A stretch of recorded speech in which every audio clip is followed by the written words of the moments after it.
What's going on, everybody? Happy New Year. That's right. We are back. Welcome to the Links and Locks podcast, proudly presented by Bet365. I'm Jason Sobel from the Action Network. He's Ben Everell from the PGA Tour, and we are so happy. I mean, it's not like we've been gone that long, but I think our last podcast was about, 6 weeks ago. So it's great to be back with y'all. Benny, I've missed you. Hope you had a great holidays. Happy New Year. And man, I cannot wait to jump into the first event of the year, the Sentry Tournament of Champions. Before we do, as a reminder, the Links and Locks podcast, proudly presented by Bet365, the world's favorite sportsbook brand. Sign up with promo code ACTION, ACTION, to get Bet365's exclusive sign-up offer in New Jersey and Colorado. Bet $1 on any game, get $200 for free. Benny, how fired up are you? You didn't even have to go to Hawaii this year. How lucky is that? Yes, happy New Year to everyone, and hope you had a great holiday period. Normally I'd be coming to you live from Kapalua. I've been doing that for, it feels like forever since I've been going there. But a little bit different this year. Got to stay home with the fam, celebrate my youngster turned 10 on New Year's Eve. So that was a big day for us, of course. And we had a big New Year's, and now just getting ready to get really stuck into a massive golf season again, because of course we've got the designated events this year, the big timers. There's got more players. This is one of those where, we're going to have to think we're up to 39 in this field, guys who've not only won, but got to the Tour Championship, bigger purse, everything firing, ready to rumble. And it's just a beautiful place, Kapalua. As I said, I'm usually there, usually playing free golf on the bay course right nearby and enjoying the days, short days out there, actually covering the golf. Everyone's in a great mood. Everyone's, is undefeated for the year. So they're all sort of having a good time. And it makes it a little tough sometimes to pick the guy that might be there at the end or when the whips are cracking. But at the same time, as I said, even when they don't play so great, guys still in good mood, good frame of mind out there. So I'm looking forward to this week. So two things before we get started. First, you've covered this probably more years than I have. I've done it about 6 or 7 years. It's been a little while since I covered this one, but people are always, when they find out what you do and they know, hey, you cover golf, well, what's your favorite event to go cover? Is it the Masters? Yeah, Masters is great. Don't get me wrong. Don't pull that credential, Augusta National. I love you guys. Probably number 2 on my list. How about the U.S. Open? Yeah, well, I mean, that's pretty long days. Yeah, that's good. I'm a big logistics guy. There's not a better tournament to cover from a logistics standpoint than one with 30-something players in it, right on the beach in Maui. You start late, you finish early. Everything's right there for you. That is a pretty good one. And Ben, I wrote this in my column this week, so I'll share it here. If you had asked me about, even just 2 weeks ago, in fact, I had a friend in the industry said, hey, are you excited for the golf year to get going? I said, no. Man, that was a long year. 11 and a half months. We go from West Coast swing to Florida swing to the majors to the playoffs, right into the President's Cup and the fall events to the silly season. Like, no, I'm wiped out, man. I want to lay on the couch and watch a few football games. It took those 2 weeks, and it happens for me every year. Every year around December 18th, I'm like, man, I don't know if I'm ready for this next year to start.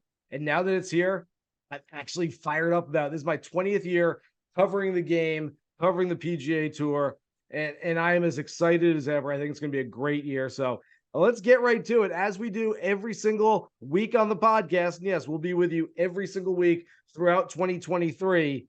We're going to play 18 holes. We're going to make 18 bets. Benny, you're first off the tee, as you would be on the Bay course if you were out in Hawaii right now. That's it. You can tee off here.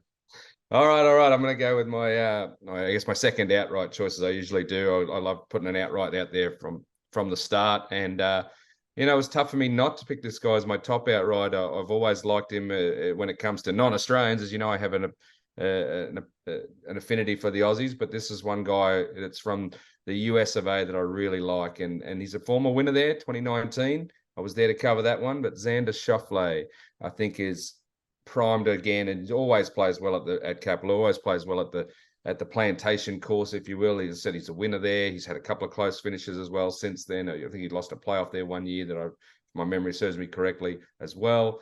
And just seems to always be ready to rumble. He had 3 wins last year. Loves the joint.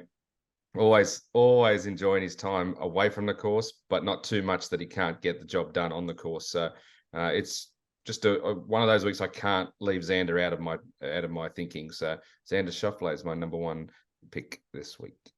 Benny, I like it. I will not have any investments here on the pod in Xander Schauffele, and he's one of the guys who really scares me this week because he certainly has the talent, the know-how around this golf course to win it as he has before, like you mentioned. So he's one that could be the card killer for me this week. I will start off on the second hole with an outright as well, but a long shot outright. This is a guy that I was going to wait to use next week, and I'll still have him prominently discussed on the podcast at the Sony Open because I really like him there. But in an event where you can't get too many great odds with only 39 players in the field, 40-1 at Bet365 for Russell Henley, I think is a really good number. Henley's a guy that I talked about him on the pod a lot last year, where I thought for about 18 to 24 months, he was maybe the unluckiest golfer on the PGA Tour. And what I mean by unlucky, it's not bad bounces and lipped out putts. What I mean is that the results never quite equaled up to the performance, meaning that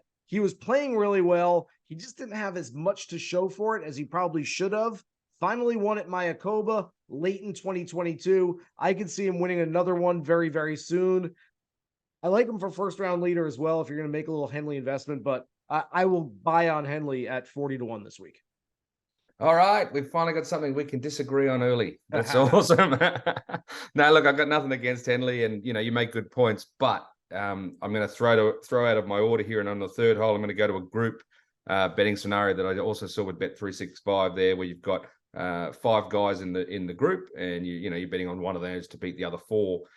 It just so happens that Henley is in this group that I'm talking about, and I'm not on him. I am on Brian Harman in the group to take down Henley, Power, Keegan Bradley, and Billy Horschel. And it's because, look, he hasn't been there in a while, Brian Harman, but he was third the last time he was there, some 4 or 5 years ago. I remember him being pretty dogged and determined to play well right through, making his mark without, not giving it up, if you will, after 2 rounds, finishing strongly on the weekend. Look, and he was strong in the fall, right? He had a couple of runner-ups and was playing pretty well. So I'm just hopeful that he can maintain that. He was an outsider in that group of 5, plus 375. So I saw that as some value. So one of us is going to be wrong there, but let's see. There's certain guys that when you bet on them, you might not win the bet, but you know that they're going to give it their all on every single shot. And you mentioned the dogged determination from Brian Harman. I like betting on Harman because I know that he's not going to mail it in if he's, playing poorly in the first round. He's going to give it everything he's got on every single shot, that bulldog determination, like you said.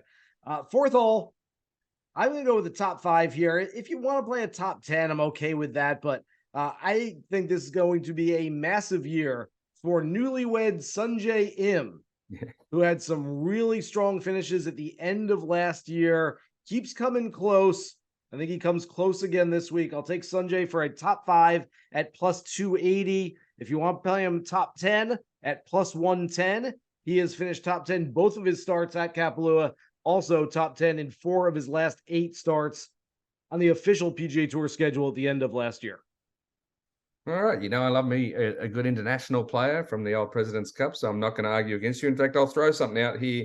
And this is a bit of a wild card given what we've seen from him up and down injury-wise and whatnot.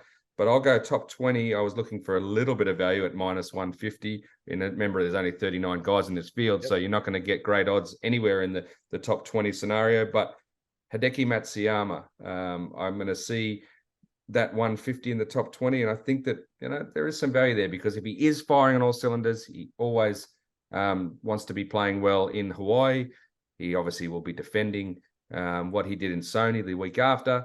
And he'll have a lot of people, on his case that week. So I feel like this time around, he might be more likely to have a bit of a good go there in Kapalua. So my top 20 there, one of the international guys, minus 150, Hideki Matsuyama.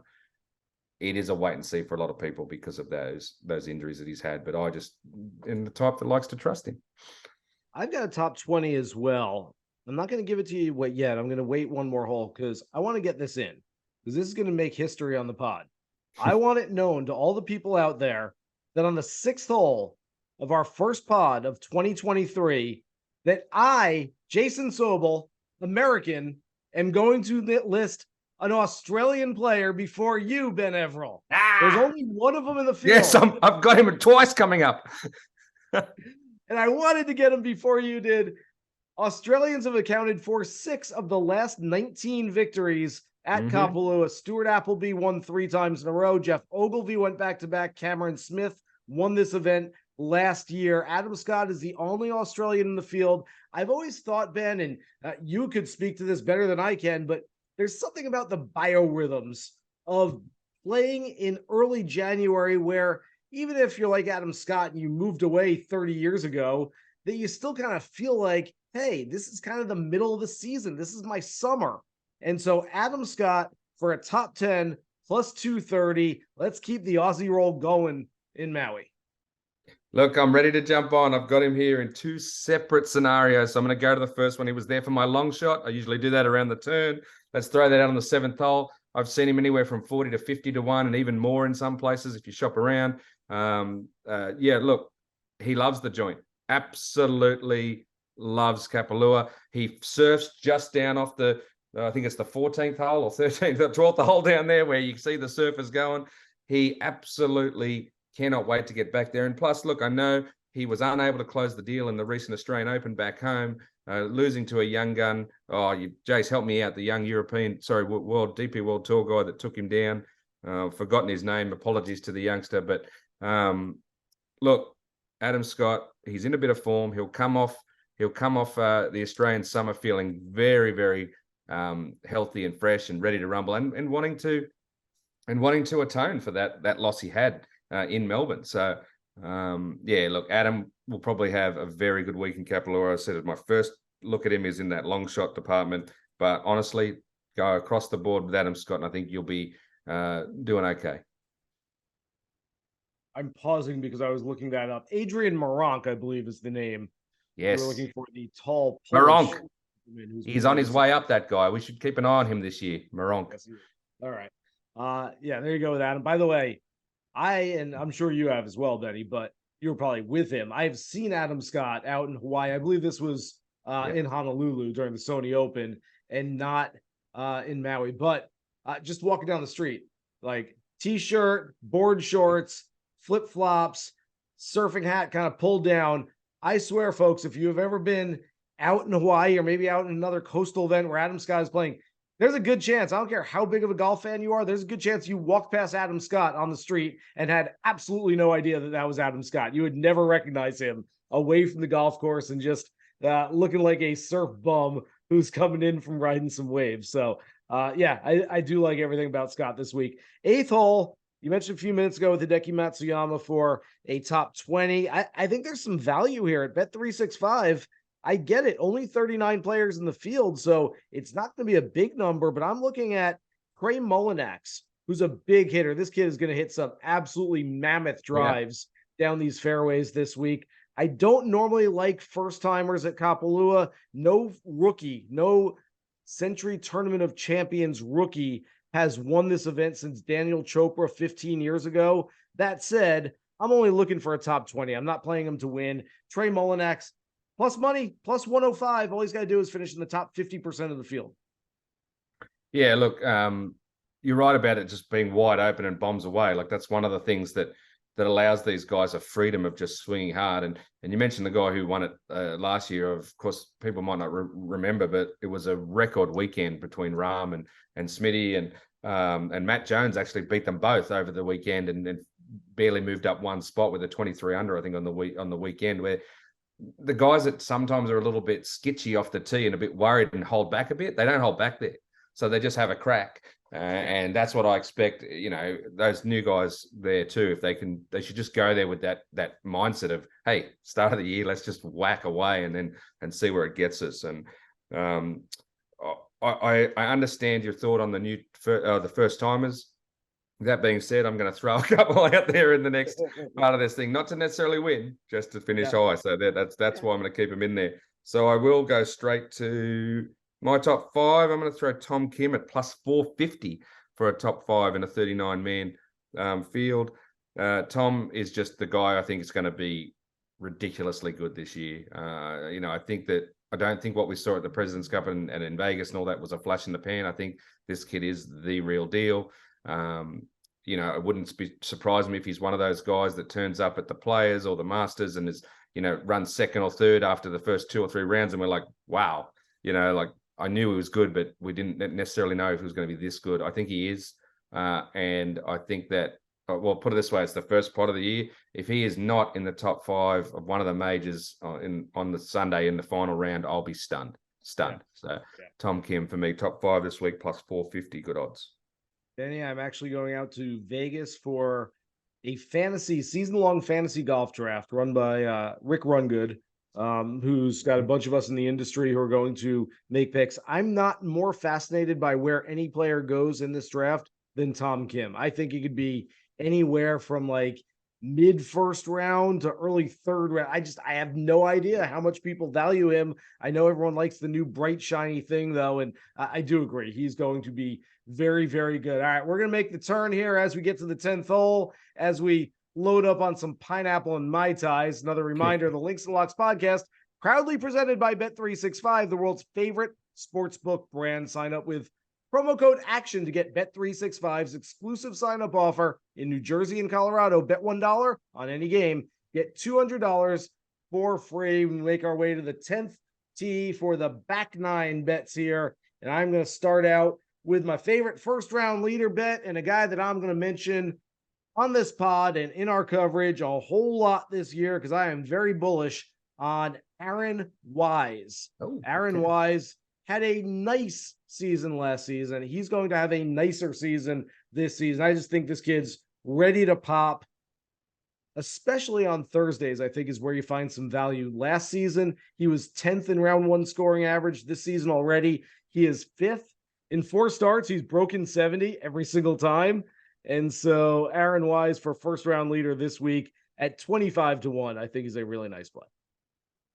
All right, look, I'm going to jump into my first round leader because I'm going to jump straight off the back of you here. So for the 11th hole, I'll go FRL as well. This did not really work for me, this method last year, but I am going back to the well, especially in an event like this where, it is possible we get someone to run away with this thing or go deep and keep going deep. And, it's past 73, but there's 62s out there every day, unless it blows a gale.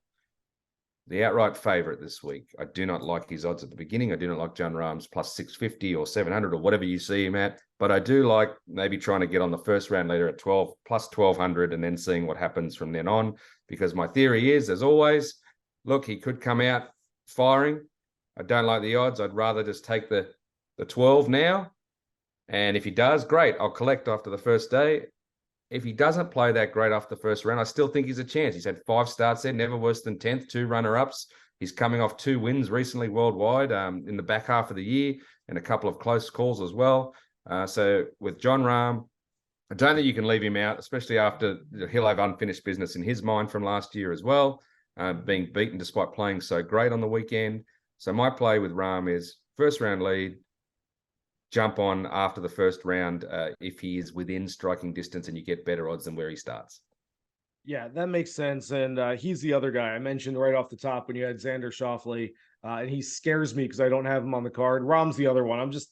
I'm not dipping down to the odds that he's at. I think first round leader, that does make some sense. I usually like to get some bigger numbers on first round leader plays, but I get your theory behind that because either you hit the bet or you don't hit it and he's pretty far back, and then you can jump on him with some longer odds. So it makes sense there. But he's the other guy that really scares me this week, as far as I probably won't have much of a Rahm investment, if at all. And I know that he can absolutely, he could shoot 33 under this week as he did last year. And instead of losing by 1, that could win by 8. And so we all know that he is certainly capable of that. All right, 12th hole. At Bet365, they've got some finishing position offers, basically over-unders. And there was one that really stuck out to me. Benny, Collin Morikawa has played this event 3 times, never finished worse than 7th place, started to find form at the end of 2022. He is listed at a finishing position of 13th or better this week, minus 120. Hammer, love Morikawa. He's at least going to finish in the top 10. So I think that's a really, really smart play. Yeah, oh, mate, I didn't notice that one, but I will advocate it absolutely. I believe, yeah, seventh, fifth, and he starts there. And that's, not really with his killer attitude. He's going there with that relaxed attitude those few times. And I remember him. I'm jogging my memory here, but I remember him actually talking about that the last time that he did play there, and realizing that, hey, yeah, I want to keep coming with this relaxed attitude, but next time I might just take it up a notch. And try to just click in a little bit more, because he thinks it's a course that he can win on. And yeah, if you're saying 13th or above, that definitely seems like a smart choice for me. So I'll back you to the hilt on that one. I'll go to the Bet365. I was looking at their matchups, the 72 hole matchups, and I like to look at two of them. So I'm going to throw two of them in here. One is, I mentioned, I think Adam Scott's going to have a big week. And he was plus 125 against Jordan Spieth. So look, Jordan can be erratic. He's won at Kapalua. He could play well there for sure. But he let me down a little bit with how he was going at Tiger's event. So I'm jumping off and getting back on the Aussie. And I think that Adam Scott can take down, as the underdog, can take down Jordan Spieth over the 4 days. And Jordan the other Spieth, one I like, by the way, won here in 2016, Benny, and he's gotten progressively worse ever since on this golf course. Just saying. So there you go. And they've had the renovation since, and he obviously hasn't necessarily done that well since then. I remember a few years back, he tried to say it was a little bit, he used to use it to get early readiness for Augusta. And that is because of the undulations. So, you're standing in the fairway, but your ball's below your feet, above your feet, whatever else. He saw that as a sort of an early sort of guide to how he might be going, heading towards Augusta. So that's a side note. But yeah, I think Adam Scott just is primed to beat him, and it saw the odds, in a 2-horse race, 125 I liked. Saw plus 100 for this one. Two of the big guns again. I'm looking at Thomas over Scheffler. Thomas is at plus 100, the outsider. JT is a beast for this course. Won twice. Just a killer there. He doesn't take a backward step. Even if he was having a good time in Hawaii, he's going to be there trying to win. Chef, last time was off her honeymoon, I believe. So maybe that's not a great comparison. But at the same point, I'm going to take when you give me an underdog, Justin Thomas is an underdog at Kapalua. Thanks for coming. That's all I'm going to say. I will be talking about Justin Thomas in just a minute. Hint, folks. Me too. Wonder where I'm going with that. All right. 14th hole, though, I'm going to a matchup as well. I thought you might be picking this one because this is another guy that's even money as the underdog in the matchup. I mentioned that debutantes at Kapalua normally don't play that well. I've got two matched up against each other, and I'm going with the big hitting Cameron Young over the reigning U.S. Open champion, Matt Fitzpatrick. We all know that Fitz loves playing these grind fests. He loves playing a U.S. Open type setup. Go give me a 3 under par that's going to win and grind it out and don't make mistakes and keep it in play. That ain't what this is. 34 under won last year. The second place was 33. Third place was 32. I get it. It was a little softer and less windy than it usually is, but there are always a ton of birdies on this golf course. It's probably a reason why Matt Fitzpatrick hasn't played before. Granted, he's qualified this year, but I just don't see it being a Matt Fitzpatrick kind of place. He's very pale. He's going to get really sunburned this week. I will take Cameron Young at even money over Fitz. Yeah, look, Young was very intriguing to me because he was long odds too, and and he sort of trailed off at the back end of the year, didn't he? After having that breakout rookie season, but it should be a course he could play really well at. He hasn't played there, obviously, as you said, but if he just goes there without being worried about his driver and just smashes the ball, he could find himself in the mix. So definitely one to keep an eye on. And yeah, you're right. If he's the outsider in that matchup, makes sense to me too. All right, let's see where we're going. I've got a top 10 here. Another one of those young guns that may or may not do great on this course. But plus 280, I was looking for value in those markets, the 20 and 10, and plus the top 10 plus 280 is Sahith Theegala, another guy I think who can whale away and just see what happens. He's not going to be afraid. He's going to have a great time over there. And I think that for a top 10, I think it's absolutely very much possible for this bloke. Again, he could be one that we're talking about in 6 months' time going, what a season is this guy having? Just the odds was basically why I picked him. I went from the bottom up. When I hit him, that was the odds, that was the value. Sahith Theegala should play well at Kapalua. Folks, it's coming. Theegala season is upon us, and you're going to be hearing this name an awful lot. I would not be completely surprised. I did bet him for a very small little share of an outright this week, but I would not be surprised if he pulls off a Harris English who got into the field 2 years ago. Remember, that was the COVID year where they essentially didn't have enough tournament winners, and so they extended it to some other players, and Harris English hadn't won the year before, got into the Tournament of Champions, won the Tournament of Champions. I could see that because they've extended now to allow in players who were in the Tour Championship the season previously. I could see Theegala, who got in that way, winning for the first time and following up that QB shootout silly season win with Tom Hoge this week. All right, 16th hole. I'm basically going to give up what I like for the 18th hole. And I don't like to do this. I save my favorite outright for the end, but I've got two bets here. And so the first one is going to lead to the second one. First one, they've got straight forecasts on Bet365. Man, I'm a sucker for a good lottery ticket. And so I'm looking at Justin Thomas first, Sungjae Im second, straight forecast 200 to 1. Benny, I'll bet 200 to 1 on anything. Why not?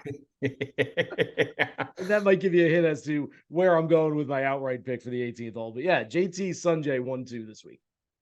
Wow, they're going to give. So I didn't even know that they're giving you the Quinella effectively. They're giving you. You're saying that. Oh yeah, I'm gonna pick the top two in this order. Wow. Okay. Box the exact. And I'm trying to get Sungjae first, JT second, which would probably be smart of me because knowing my luck, that's probably how it's going to go if I have them 1-2 and they go the other way around. But yeah, I'm going to box that exactly. Maybe. How's that sound? Oh, I love it. Well, I guess we're going to finish this podcast talking about the same bloke because 17th hole, my number one outright choice is Justin Thomas. So Justin Thomas, I think, is made for the place. Won twice there, as I said earlier. He was, he's had a couple of thirds, I think, a fifth. He basically just always turns up there ready to play. He lives and dies for the place. He gets there early. He has a good time. All the boys do, but he brings his A game when it comes to that Thursday tee time. So I just can't look past him. I was looking around. I'm trying to think, and I saw Rahm. Yeah, of course, Rahm's favorite because what he sort of did last year. But when Thomas is out there at the 11 to 1 or 1100, I'm like, wait a minute. That to me is the best value on the board early. Absolutely, as I said, like he's outside Scheffler, which I found strange. Unless someone knows more than I do, unless he's turned up there with a bung knee or something else. I expect big things from JT this week. So, I think your 1-2 is a shot because I think he's going to be one. Well, folks, if you're new to the podcast, welcome to Links and Locks, where Jason and Ben agree on a whole lot of things every single week. But you know what? I don't mind it. Look, if we both agree on something, it means that we might be right about it. I am going with JT as my favorite outright this week as well. 11 to 1. I'm going to give you three reasons. One, you mentioned, look, he's won here twice before, 3 other top 5 finishes. There's also some patterns to it as well. 2017, 2020, 2023, every 3 years, like clockwork, JT can win this event.